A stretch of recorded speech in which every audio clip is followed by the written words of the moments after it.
వివరాల్లోకి వెళితే బంగ్లాదేశ్లో హిందువులపై దాడులు కొనసాగుతున్నాయి. రెండు ప్రాంతాల్లో హిందువుల ఇళ్లకు నిప్పు పెట్టారు. చాటోగ్రామ్, సుల్తాన్పూర్లో ఘటన చోటు చేసుకుంది. తెల్లవారుజామున రెండు హిందూ కుటుంబాలకు ఇళ్లకు తాళం వేసి నిప్పు పెట్టారు. ఘటన సమయంలో ఇళ్లలో 8 మంది సభ్యులున్నారు. ఇంటి వెనుకాల నుంచి కూడా బాధితులు పారిపోయినటువంటి పరిస్థితి. వరుస ఘటనలపై భారత్ సీరియస్ అయింది. బంగ్లాదేశ్ హైకమిషన్ కు నోటీసులు జారీ చేసింది. యూనుస్ కు వ్యతిరేకంగా భారత్ లో నిరసనలు కొనసాగుతున్నాయి. దేశవ్యాప్తంగా హిందూ సంఘాలు ఆందోళనకు దిగాయి. మరోవైపు దీపును చంపిన వారిలో అతడి సహచరులు కూడా ఉన్నట్లు గుర్తించారు. మహమ్మద్ ప్రవక్త గురించి మాట్లాడినందుకే హత్య చేసినట్లు తెలుస్తోంది.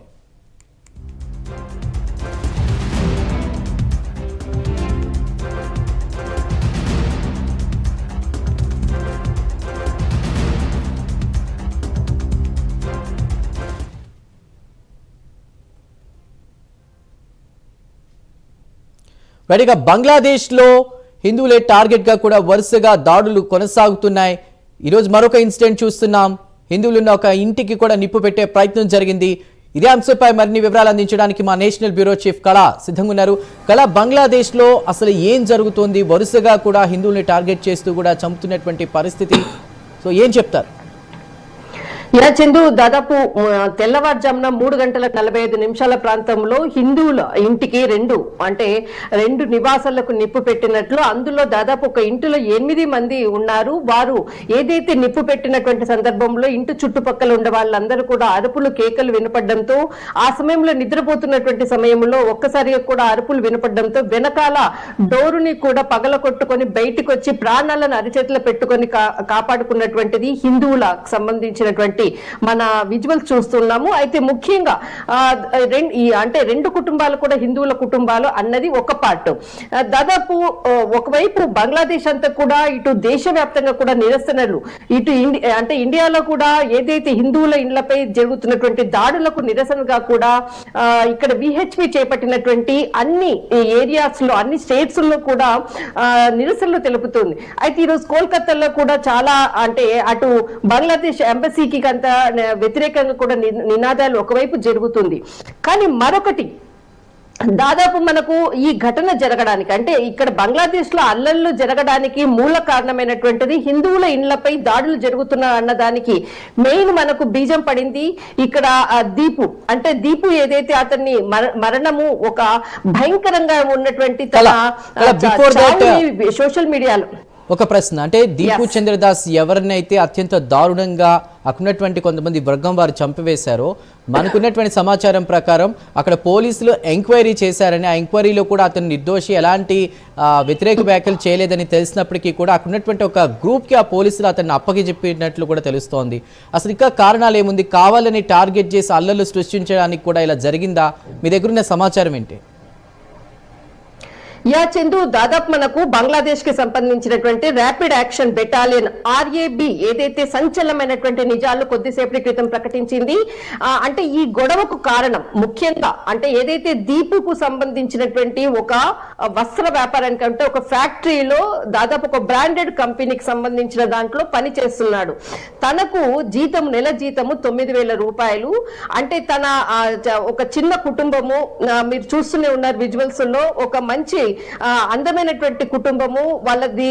ఏదైతే ఫ్యాక్టరీ పనిచేస్తున్నాడో ఆ ఫ్యాక్టరీకి 40 కిలోమీటర్ల దూరంలో ఉన్నటువంటి డిస్టెన్స్. ప్రతి నెలకు ఒకసారి వెళ్ళి ఆ గ్రామానికి వెళ్ళి వచ్చేవాడు.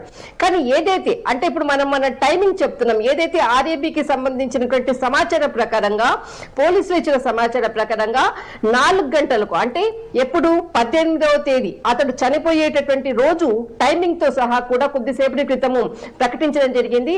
ఇక్కడ పోలీసులు 4 గంటలకు ఒక టీ తాగడం కొరకు ఫ్యాక్టరీ బయటకి తనతో మిత్రులతో పాటు బయటికి వచ్చి ఫ్యాక్టరీకి ఎదురుగా ఉండేటటువంటి ఒక టీ కొట్టులో కూర్చుని ఒక చిన్న సంభాషణ జరిగింది. అందులో ఉండేటటువంటి ఒక ముస్లిం కి సంబంధించినటువంటి సన్నిహితుడు సలీం, అతడు ఒక చిన్న వాళ్ళలో చర్చలో భాగంగానే వారం రోజులు తప్పు చేసిన తర్వాత శుక్రవారం రోజు ఏదైతే నమాజు చేస్తామో ఆ నమాజులో మాకు ఎన్ని తప్పులున్నా కానీ ఆ తప్పులన్నిటికున్న సరిదిద్దు దిద్దుకునే రోజు శుక్రవారము అన్నటువంటిది ఒక చర్చ సాగింది.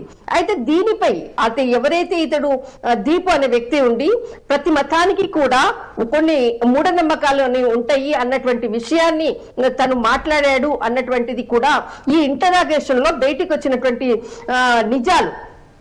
అయితే ఇక్కడ వీళ్ళకు సంబంధించినటువంటి దానిని అక్కడ ఉండేటటువంటి ఎవరైతే ఈయన చుట్టూరా ఉన్నటువంటి స్నేహితులందరూ కూడా ముస్లిం వర్గానికి సంబంధించిన వాళ్ళు ఒక్కసారిగా కూడా ఇతడు చెప్పినటువంటి ఆన్సర్ వాళ్ళకి సరి నచ్చకపోవడంతో ఒక్కసారిగా ఇతనికి సంబంధించినటువంటిది మహమ్మద్ ప్రవక్తను వ్యతిరేకంగా నినాదాలు చేశాడు అన్నటువంటిది వాళ్ళంతా కూడా దాన్ని ప్రొలాంగ్ చేసి చెప్పడంతో ఒక్కసారిగా అక్కడ అంతా కూడా బయట అంతా కూడా గుమిగున్నటువంటిది.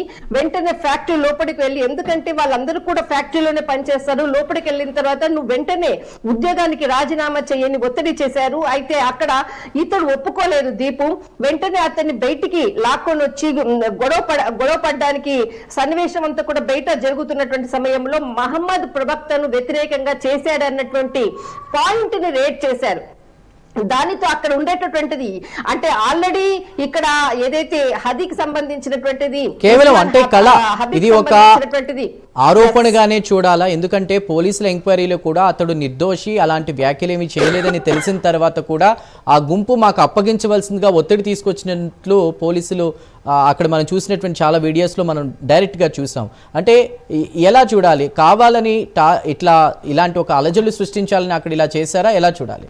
ప్రస్తుతం అక్కడ తాజా పరిస్థితులు ఎలా ఉన్నాయి? ఒకదాని తర్వాత ఒక ఇన్సిడెంట్ జరుగుతుంది. ఖచ్చితంగా చందు ఎప్పుడైతే అతను బయటికి తీసుకొని వచ్చిన తర్వాత బయట ఉన్నటువంటి కొంతమంది అంటే ఈ ముస్లిం సామాజిక వర్గానికి సంబంధించినటువంటి చాలా మంది కూడా బయట ఉన్నారు మహమ్మద్ ప్రవక్తకు వ్యతిరేకంగా. అంటే ఆ సిచ్యువేషన్ అంతా కూడా దాదాపు మనకు హబీకి సంబంధించినటువంటిది ఏదైతే ఉస్మాన్ హబీ ఆల్రెడీ సింగపూర్ లో ట్రీట్మెంట్ తీసుకుంటున్నాడు. 12వ తేదీ అంటే ఇక్కడ ఒక టైమింగ్ షెడ్యూల్ చూడండి. 12వ తేదీ ఆయన మీద కాల్పులు జరపడము, 18వ తేదీ అంటే అర్ధరాత్రి ఈయన మరణించారు అన్నటువంటి వార్తను సింగపూర్ మంత్రి ప్రకటించడం.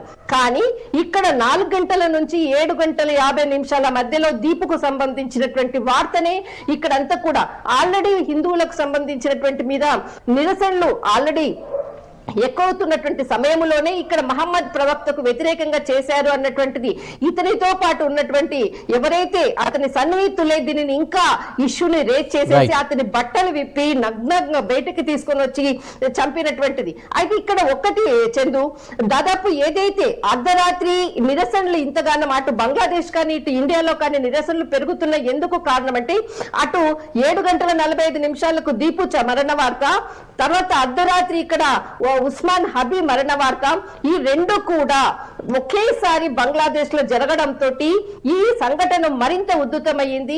హిందువులపై దాడులు పెరుగుతున్నాయని అటు చెప్తున్నటువంటి సంఘటన, ఇటు ముస్లింలు కూడా అంటే బంగ్లాదేశ్ కి సంబంధించిన నిరసనలు కూడా పెరుగుతున్నటువంటిది. కారణము అక్కడ ఉన్నటువంటి చాలా మంది దీనిని ఇంకా ఇష్యూను పెద్దగా చేయడంతో ఇదంతా కూడా బంగ్లాదేశ్ లో నిరసనలకు మరింత ఆజ్యం పోసిందని చెప్పవచ్చు. రైట్ కళ, థ్యాంక్ యూ.